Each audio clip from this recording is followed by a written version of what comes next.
It's Waking Up with Whitney on K103 and our Jimmy Carter update this morning, powered by Chris Willis RV in Dexter, Missouri. And I hope I can get all this right, Jimmy, but Sugar Bowl Country Kickoff. You got it right. What is All it? right, the state of Louisiana wants to get in the game here. Every day this week, we've told you about something big, whether it's the Eagles, whether it's the George Strait show, and whatever else we've done. And they've all been hot tickets and they're high tickets. You know, a lot of big fat prices that none of us can really afford. Right. All right, so here's one we can. It is going to take place in New Orleans. You just get out there on that river that runs by the station and float on down. September the 2nd at Caesars Superdome. It is the Sugar Bowl Country Kickoff performance football game. Not really football. It's mainly a concert. There may be a football game tied to this, but right now it's just little old Garth Brooks with his band, Lainey Wilson, and Nitty Gritty Dirt Band. Wow. Tickets go on sale Friday, July the 21st at 10 a.m. Ticketmaster.com/Garth Brooks. All tickets will be $98.95, all inclusive. That's all those fees and everything, total $98.95. We were just talking yesterday about all these crazy fees and the tickets, and that's awesome. And see, that just makes these other artists look really bad that have met charging these $1,000. They want to look at you and say, we're going to do that. Yeah, you do. You absolutely do. The artist is the chairman of the board of the stuff that's going down. Right. And if they don't want something ultimately, they don't, something like that, ticket price, then they just don't do the show. I mean, they ultimately control who goes up on stage, Well, really. sure, yeah, for And sure. Garth Brooks has been obsessed with ticket price and ticket accessibility, about the bots buying and all he's battled resellers for as long as I can remember. He's the one that said, I'm going to supply demand in the market, so he plays an arena. It sells out. He sells another one and another one and another one, and he'll do 8 or 9 shows before things start showing weakness, and he feels like he's done what he could. But, yeah, he could sold, when Garth was hot as firecracker, he could have sold tickets at $200, $300, $400, no doubt about it.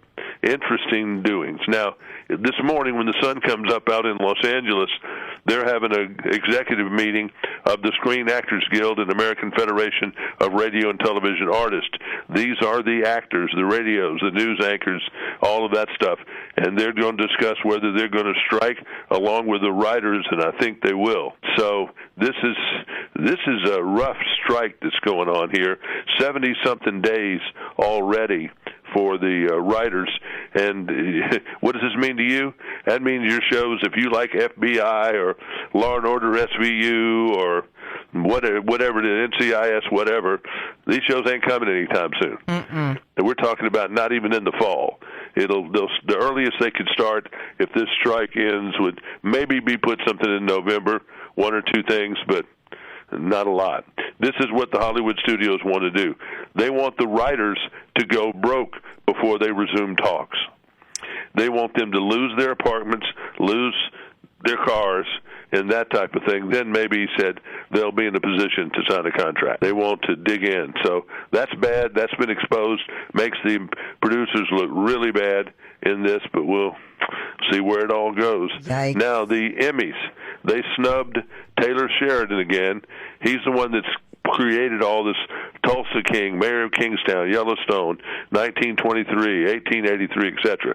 They gave him 0 nominations, and then they punished the people around him. Nothing, no Costner nomination. I don't think he's ever been nominated around an Emmy.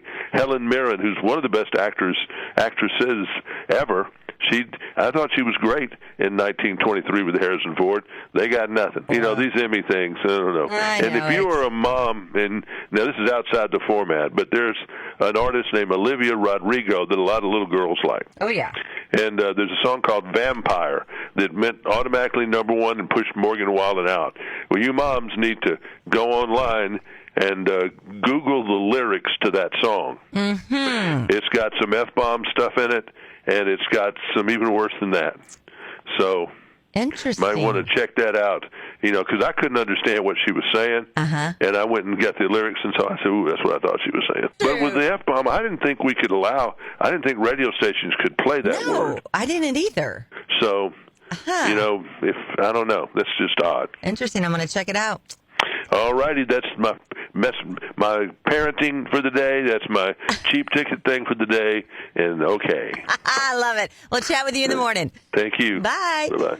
That's your Jimmy Carter update being powered by Chris Willis RV in Dexter, Missouri. It's Waking Up with Whitney on K103.